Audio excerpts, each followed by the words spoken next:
Iran এবং যুক্তরাষ্ট্রের যে একটা বৈঠক আছে, শান্তিপূর্ণ বৈঠক অর্থাৎ যুদ্ধবিরতির যে বৈঠকটা আছে সেটা অনুষ্ঠিত হবে পাকিস্তানের ইসলামাবাদে।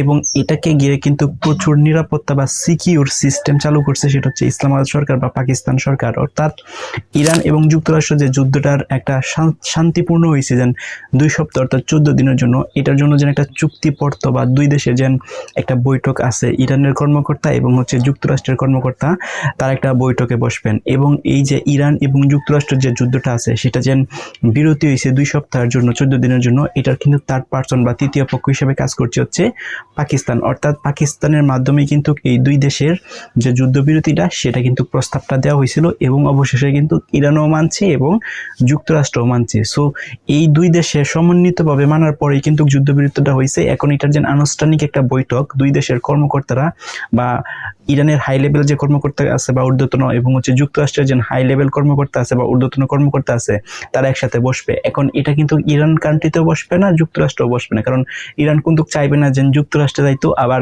যুক্তরাষ্ট্র কিন্তু চাইবে না ইরানে আসতে। সো যেহেতু পাকিস্তানে এটাকে থার্ড পার্সন হিসেবে বা তৃতীয় পক্ষ থেকে এটাকে মীমাংসা করা হয়েছে অর্থাৎ বিরোধিতা নেওয়া হয়েছে।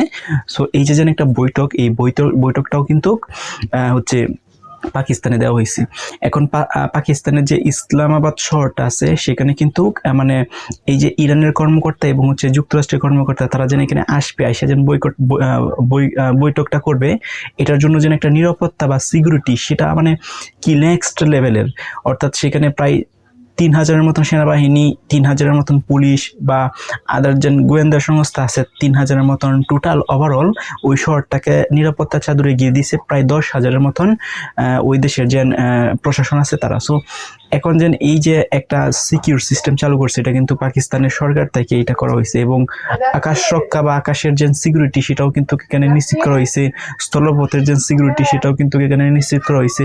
ওভারঅল দিন আমরা চিন্তা করে দেখি তাহলে সার্বিক যে সিকিউর সেটাও কিন্তু নিরাপত্তা চাদরে সবকিছু এখানে রাখা আছে। এবং এই যে বৈঠকটা যেন হবে, এই বৈঠকটা কিন্তু মোর ইম্পর্টেন্ট একটা বৈঠক, কারণ ইরান এবং যুক্তরাষ্ট্রের যে বিরতির যে বৈঠকটা, এই বৈঠকটার মধ্যে কোনো প্রকার যেন বিঘ্ন না ঘটে বা কোনো প্রকার যাতে অসুবিধা না হয়, সব ধরনের যে স্টেপ বা প্রসিডিউর আছে সবগুলা কিন্তু অলরেডি গ্রহণ করেছেন পাকিস্তান সরকার। সো এখন হচ্ছে যে বৈঠকটা হবে, হওয়ার পর এই যে হচ্ছে কি বলে সেটাকে হচ্ছে 14 দিন অর্থাৎ 2 সপ্তাহ যে যুদ্ধবিরতিটা আছে সেটার যেন একটা সার্বিক কথাবার্তা এবং হচ্ছে একটা যে চুক্তিপত্র আছে সেটাও হয়তো স্বাক্ষরিত হবে। সো সবচেয়ে বেশি ইম্পর্টেন্ট ফ্যাক্ট হচ্ছে সেটা হচ্ছে পাকিস্তান সরকার কিন্তু এই যে একটা যুদ্ধবিরতিটা করছে অর্থাৎ যুক্তরাষ্ট্র এবং হচ্ছে ইরানের যে যুদ্ধবিরতিটা আছে সেটা কিন্তু পাকিস্তান সরকার করছে। এটা কি ভালো করছে না খারাপ করছে? কারণ যুদ্ধবিরতি বা শান্তিপূর্ণ কিন্তু সবাই চায়। সো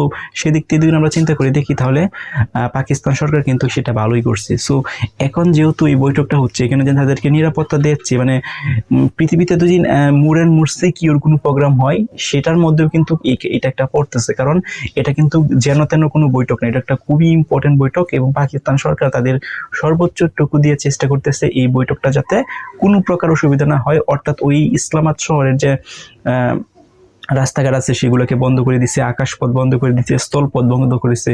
ওভারঅল অর্থাৎ ওই স্থানটাকে বিভিন্ন স্তরে বিভিন্নভাবে কিন্তু এটাকে সিকিউর করে ফেলা হয়েছে, অর্থাৎ কোনো প্রকার যাতে এখানে কোনো অসুবিধা না হয়। সো এটার জন্য কিন্তু পাকিস্তান সরকারকে সবাই প্রশংসা করবে, কারণ পাকিস্তান সরকার কিন্তু চাচ্ছে যুদ্ধটা একটু বিরতি হোক, অর্থাৎ শান্তিপূর্ণ হোক, হরমুজ প্রণালী খুলুক এবং হচ্ছে সারা পৃথিবীতে যে জ্বালানি সংকট হচ্ছে সেগুলো একটু স্বাভাবিক আসুক। সো পাকিস্তান সরকার যেন এই যে স্টেপগুলো নিচ্ছে বা এই বৈঠকটাকে সম্পন্ন করার জন্য তাদের সর্বোচ্চটুকু দিয়ে চেষ্টা করতেছে, সেটা ভালো করতেছে না খারাপ করতেছে, অথবা আপনার যে মতামত আছে সেটা একটু কমেন্ট করে